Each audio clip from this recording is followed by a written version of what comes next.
So it's almost surreal. Number 17, the Los Angeles Lakers. All of LA is celebrating, flying their flags, wearing their attire. I mean, everybody's got a jersey, a sock, a shirt, a hat. It's almost surreal at the moment. Number 17 tying the Boston Celtics as the most NBA titles in the NBA franchise history, and it's crazy. The last the last time the Boston Celtics won it was in 2008 versus the LA Lakers, where John Rondo was a young player. He came to the Lakers this season, contributed uh, a huge amount, even in these finals, especially from the second round on. And he's now a champion with both storied franchises. This one being his most impressive and his most important. LeBron James just furthering his legacy towards being amongst the conversation of the greatest of all time. Myself, a former self-proclaimed LeBron hater, even when he was signed to the Lakers last season, has been converted. This one is super special. You had Dwight Howard coming back. Um, we all know, Lakers fans all know, in his first stint as a Los Angeles Laker, he was at that point a top player in the league, a superstar, a player who had led his franchise, the Orlando Magic, to the NBA Finals in 2009, only to lose to Kobe Bryant and company, Pau Gasol, uh, and to win the title in Orlando in the bubble. He came full circle, sacrificing his ego, knowing that he had become somewhat of a journeyman and an unwanted player in the league. He put all his ego and his former uh, accolades to the side to help contribute as a role player. You had Anthony Davis coming over here, just being one of the best players in the league.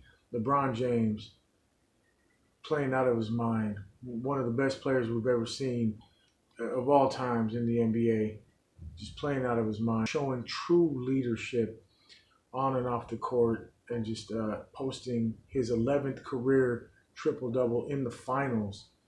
I think he had a couple of those this finals alone, but 11 overall triple-doubles in the finals for LeBron James. Um, he's just a phenomenal player. He got finals MVP, well-deserved.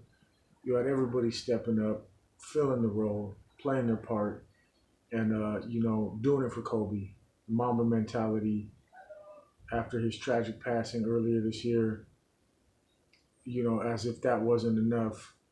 Then you had the COVID stoppage, playing in the bubble. You had everything going on with players having to take up the mantle of spokespeople for social justice and speaking out against such things as police brutality and just injustice across the board.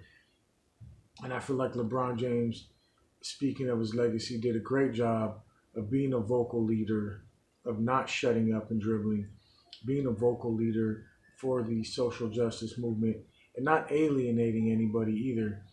Those two Compton sheriffs got shot up the street in Compton. He said he wanted justice for them, just like he wanted justice for Breonna Taylor.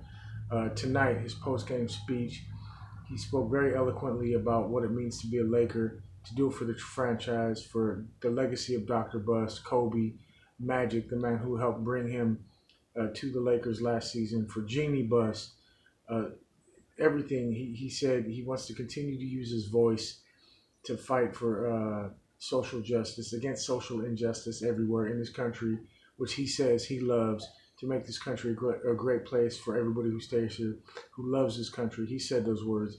He said he wants to fight against everything that is opposed to love. He said those words, and he proved himself to be a great leader on and off the court. He didn't alienate anybody. He was able to speak out for his people. As a black man, he was able to speak out for his people and be a spokesperson for everything that they need him to say. And he's also done it for everybody else, not alienating anybody, including everybody, fighting for love, fighting for justice, fighting for equality, taking on the Mamba mentality after the tragic passing of our favorite player, our legend, our hero, Kobe Bean Bryant, and for his daughter Gigi, the Mambasita. He did a great job. I think he elevated his game and his status above and beyond what was expected of him coming into this season. He has been one of the most consistent athletes on and off the court. His preparation, his overall body of work has been great. And without him, the Lakers would not be raising their 17th trophy, their 17th banner. And he's got a lot more in the tank. And it's people all over the city. If you live in Los Angeles or the Los Angeles area, everybody's flying their flags. They're popping off fireworks. They're popping champagne. They're popping beers. It's just popping off down here. And it's a great way to go into the new week. And it's number 17. And Lakers are the greatest franchise in NBA history. We've got one of the greatest players in NBA history, as we always do. We've had Jerry West and Wilt Chamberlain. We had Kareem and Magic Johnson. We had Kobe and Shaq.